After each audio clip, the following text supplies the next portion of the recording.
Et c'est reparti pour un coup de main pour l'emploi avec vous, Jérôme Laverny. Bonjour Jérôme. Bonjour Benjamin. Alors, cette semaine, on a eu l'occasion déjà de rentrer dans des grands groupes avec des formations au global, des grands groupes qui forment au global. Là, on va s'intéresser au sein d'un groupe à une formation bien spécifique. Oui, tout à fait. Un groupe Petit Forestier qui n'a pas attendu quelques directives quelconques pour mettre en place tout un tas de formations dans la perspective évidemment de recrutement. Donc pour les auditeurs jeunes ou parents, c'est une formation certes, mais avec à la clé un recrutement direct. Et on en parle avec Émilie Bastard, chargée de recrutement pour Petit Forestier. Bonjour. Bonjour, enchantée. Enchanté, bienvenue sur Sud Radio. On est ravis de vous accueillir ce matin pour une nouveauté, l'ouverture de votre classe dédiée frigoriste avec ce métier de technicien ou de technicienne. On le rappelle, bien sûr, froid embarqué routier. C'est la classe que vous ouvrez tout juste, c'est ça ? Exactement. Ça fait 2 ans que notre directrice de formation, Stéphanie Caron, travaille sur le projet. Donc, on est plus qu'heureux que ça y est, que cette formation voit le jour en partenariat avec l'IFEN. Et effectivement, c'est pour former des frigoristes, des techniciens, techniciennes, froid embarqué, parce qu'aujourd'hui, il n'existe pas de formation sur le froid embarqué. Et ce métier est plus que vital pour nous, loueurs de froid. Oui. C'est ça, exactement. Pour préciser, quand on dit froid embarqué, parce que Petit Forestier, donc vous êtes spécialisé dans la location de véhicules frigorifiques.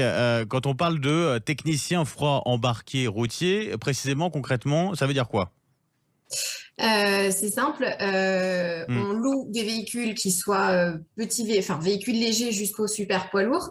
Il faut que le frigoriste intervienne sur tous les véhicules, qu'il entretienne et qu'il répare tous les groupes froids qui alimentent la caisse en froid, ce qui va permettre de respecter la chaîne du froid pour notamment les produits alimentaires, pour qu'il n'y ait pas de soucis à l'arrivée dans les magasins. En termes de calendrier sur cette classe qui s'ouvre justement de formation, comment ça se passe ? C'est quoi les dates là importantes à retenir, à avoir en tête ? Alors, là, c'est en ce moment parce qu'on fait beaucoup d'infocalls pour expliquer le process de cette classe.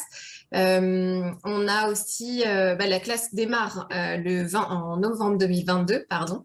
Il y a 10 places sur l'Île-de-France. C'est un format 1 semaine en centre de formation à Villepinte où les apprentis sont logés et nourris. C'est important de le savoir. Et ensuite 3 semaines sur une de nos agences Petit Forestier Location d'Île-de-France.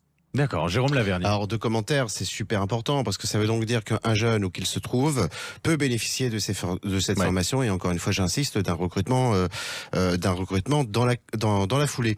Quel est le type de profil cible en tout cas, quel est le jeune quelles sont les formations auxquelles un jeune aura songé qui peuvent être équivalentes ou vers lesquelles vous allez vous tourner comme candidat potentiel?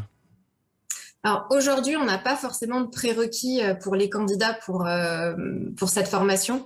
Il faut qu'il y ait un niveau BEP, CAP, il faut qu'il y ait une appétence pour le froid, bien sûr, une facilité pour les maths. Il faut que la personne n'ait pas le vertige, c'est très important parce que quand on monte sur un super poids lourd, même si on a un baudrier, une ligne de vie, ça peut être assez impressionnant. Je vous enverrai pas Jérôme du coup. Non,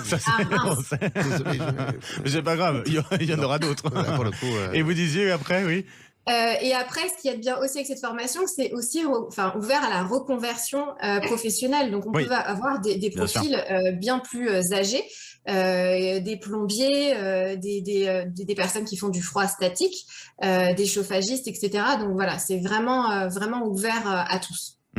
Avec l'obtention d'un titre professionnel, ça c'est important aussi de le dire. Exactement, reconnu par l'État, tout à fait. Vous avez parlé de la région parisienne, notamment. Est-ce que on peut bénéficier aussi ailleurs en France ? Est-ce que c'est déjà en cours de mise en place ou à venir ? On aimerait.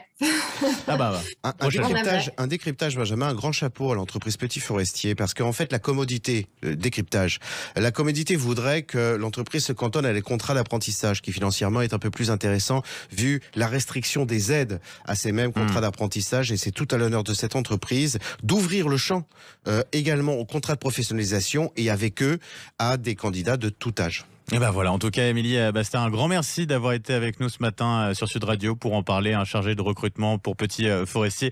Merci à vous, je vous souhaite une très belle journée. Merci beaucoup, belle journée à vous aussi. Merci et merci à vous aussi, Jérôme Lavernier. On se retrouve demain, ça vous dit, pour un nouveau coup de main pour l'emploi ? À demain sans faute. Et ben c'est parti.